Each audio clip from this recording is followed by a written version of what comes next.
It is an Overreaction Tuesday. We don't have time for nuanced opinion. We don't have time for let it play out. No.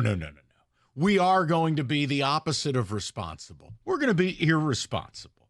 We are going to talk about what we watched this weekend in college football. Now, obviously, Michigan and Michigan State are going to be the main focus, but I wouldn't mind keeping this open to other things. For instance, like Notre Dame announcing to the world they're a national title contender. You don't go to College Station and do that. You can't fake that. That was legit. Week 1, Notre Dame became the first team to basically clinch a spot in the college football playoffs. But Notre Dame's in there. I want to talk about Michigan and Michigan State, and I want to know what people think, because one thing I can't tolerate. Look, clearly you don't want to make your determination off of 1 week, but neither team looked any good. Oh, certainly Michigan is better than Michigan State, and they have different aspirations. But, I mean, one team was favored by 21, and they were in a 16-10 game in the fourth quarter, and the other team was favored by 11.5. They had to survive a 16-10 game. I don't think either team looked any good. But we can talk about what is your reaction to it.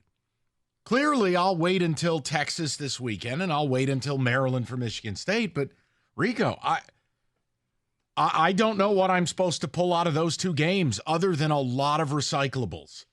I think what you pull out, Mike, is just a lot of disappointment because it didn't go the way that neither fan base wanted to see it. If you're a Spartan fan, you wanted to feel the way you did a few years ago when they went on the road to Northwestern. And you're like, wow, that's a hell of a start. You know, a certain running back goes for 4 touchdowns, and you're thinking to yourself, this team was complete trash last year. And instead, we had Ray Charles at quarterback. But yeah. I mean, come on. No, he looked like an 18-year-old playing his first game ever. But people don't want to hear that when you're making $1 million a year. See, now we've arrived at something different. That's the problem. I'm with you. Yeah. First college start. What am I going to take out of it? It's the same thing for Davis Warren. I'm not going to bury the kid. Did he look any good? Absolutely not. He looked like a try-hard walk-on. Mm-hmm. Oh, and then they're doing the QB two-step. Oh, we're going to bring in Orgy. Now we're back to Warren. That was problematic because it's if Warren is your quarterback, then let Warren be your quarterback. But this whole, hey, we're going to bounce back and forth. David, I'm going to tell you now. He's going to tell you, David. It's not going to work. You got to pick one, and you got to live with the results. Plain and simple. Because other than that 2-quarterback system, I can't recall too many times where it works. You want an overreaction? Let me set the tone for overreaction. Mullins should be your starter, not Donovan Edwards. Wait, is that an overreaction or is that just fact? Now we doing fact. That may be reaction, yeah. Whoa, stop the clock. Wait a second. Because I was told all summer the Don was going to be in New York by these nutbags. Well, he's going to get a slice of pizza maybe, but he's not going to New York all expense paid by the Heisman committee. Mullins has better vision, runs harder, more physical. Does Donovan have breakaway speed? Absolutely. But it only looks good if there's a hole the size of a Buick. Mm-hmm. So I hear there's an overreaction right there. Yeah, does he know the word cutback at all? Donovan Edwards at all? Like just cut back and you can get something sometimes. And here, whoops. Let me make this equal opportunist. Okay? Donovan and Nate Carter. Hey, welcome to the bench. Okay? Both of you guys got outperformed by your backups. Both of you may be captains or whatever. Is Donovan a captain on the team? Yes, he is. Both of you may be captains. You're not starting. You're not starting because your backups look 10 times better than you in the game. So give me your overreactions from week 1. Clearly, a lot of teams struggled. Go look at Oregon's box score and then tell me how that was a 24-14 game. But it was. Look at Ohio State in the first half against Akron. I mean, we can go across the country. A lot of teams looked bad. Then there's Florida State. That's something different. But Georgia barely putting up points. Jeez. Hey, it's official. It's official. I closed the lid on Nona. We're done with Clemson. I told you I wanted to evaluate. I am. You guys are ahead of the curve. I can't take Kenny seriously because he's a Georgia fan. You're not. But you were first in on the Dabo thing. I tried to be patient. I tried to show personal growth. If I were a Clemson fan, and I would pull my funding. It was going to be a slow erosion, but you're seeing now where I refuse to change. Like Coach K. Four schools didn't take a player from the portal. Mm-hmm. Can you name them? Yep, I can. Army, Navy, Air Force. And Clemson. Yeah, Dabo, it ain't work. Now, the other three, well, they're service academies, and you just can't transfer in like that. Yeah. You have to actually be a part of that service. Dabo, it reminds me of Coach K when he originally came out and said, I'm never going to do the one-and-done players until he started getting beat and said, that's right. I'm going to start doing some one-and-done players. So let's get your reactions from week one and tongue-in-cheek overreactions. Everything's an overreaction after 1 week. But this is what we do in sports. I didn't see anything from Michigan or Michigan State that gave me confidence that either will be much better or maybe not even what their preseason win expectation is. Does it matter? Not really. Because if Michigan beats Texas or even just looks really good in a loss, you're on course. If Michigan State beats Maryland, well, all of a sudden, how do you feel? It's different.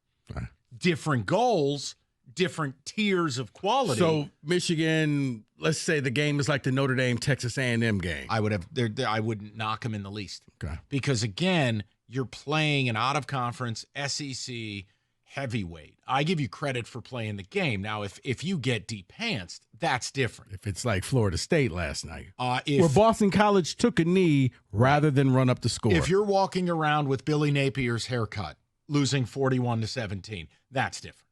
And I don't see that happening. So don't get your little underoos in a bunch. 248-539-9797. Or Mike Gundy haircut. How about this? Who was the biggest loser of the weekend? Napier, Brian Kelly, Dabo Swinney, Mike Norvell. Think that one over.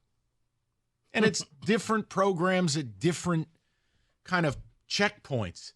But, man, when you want to talk about just disaster. I mean, I told you I didn't think Napier would be coaching by November 1st. Not for long you won't be. 0-3 in season openers. I can give you the answer to that, Mike, and it may be Norvell. I don't have to wait till the break. I think he was the biggest loser because as much as I think Clemson is done, that was still Georgia. Georgia will pretty much make every team look that way outside of Alabama. And Georgia played their B- game. So that wasn't A+. That's not where Kirby's going to have them at the end of the year. Napier went up against Miami, and Miami was locked in, and Miami may be a team that's going to get a bye. So that's a top team. 3 big winners to me. Notre Dame, number one with a bullet. Penn State, they absolutely deserve credit. You open up, power conference team, on the road, hostile, and they destroyed them. Oh, weather delay? Doesn't matter. We're going to kick your ass when that's over. But it would be Notre Dame. It'd be Penn State. You'd have to give Georgia full marks as well. Yeah, I think you're missing one. Ooh. Mike, and I'm giving you credit because you picked this team. Oh, do you? USC. Oh. Wait, if USC is going to play defense, the Big Ten is in trouble. Because that was always the knock. Oh, okay, they're going to put up video game numbers, but you just have to outscore them because their defense can't hold water. You had asked me the question. We were talking earlier in the summer about who the best quarterback in the Big Ten is. You may have seen it. Yeah. Sunday night. Yeah. Miller Moss is legit. Those throws are NFL throws. But, yeah, we could talk about it. Look, we can center on Michigan and Michigan State. We can go with each game. We'll do it next. But what is your reaction / overreaction to what you saw? I mean, watching the State game, you just had to laugh. It was so sad. In the Michigan game, they couldn't run it. You don't have a quarterback. You're doing a QB shuffle like a high school team. I mean, I really don't know what else to tell you. I love now this morning, I heard it on the morning show, and it wasn't John or Jim, it was Ticket Texters. Well, Fresno was a 9-win team last year. It's like, you people, it's like the Wojo school of Michigan can never be wrong. Like, it's okay to just say disappointing season opener. That's not what I signed up for. Mm-hmm. Because if it wasn't for a turnover deep in the Fresno zone, this is probably a closer game. Because they scored that quick 7 because they only had to go 30 yards. Other than that, it was 3 and out, 3 and out, 3 and out. They were not moving the ball. And Michigan State, look, there's one thing that bothered me more than anything else with the Michigan State game. but I will tell you next. It's going to take me a moment. Oh, look at that. I'm very upset about it. That's a tease, folks. Thank you. 97.1.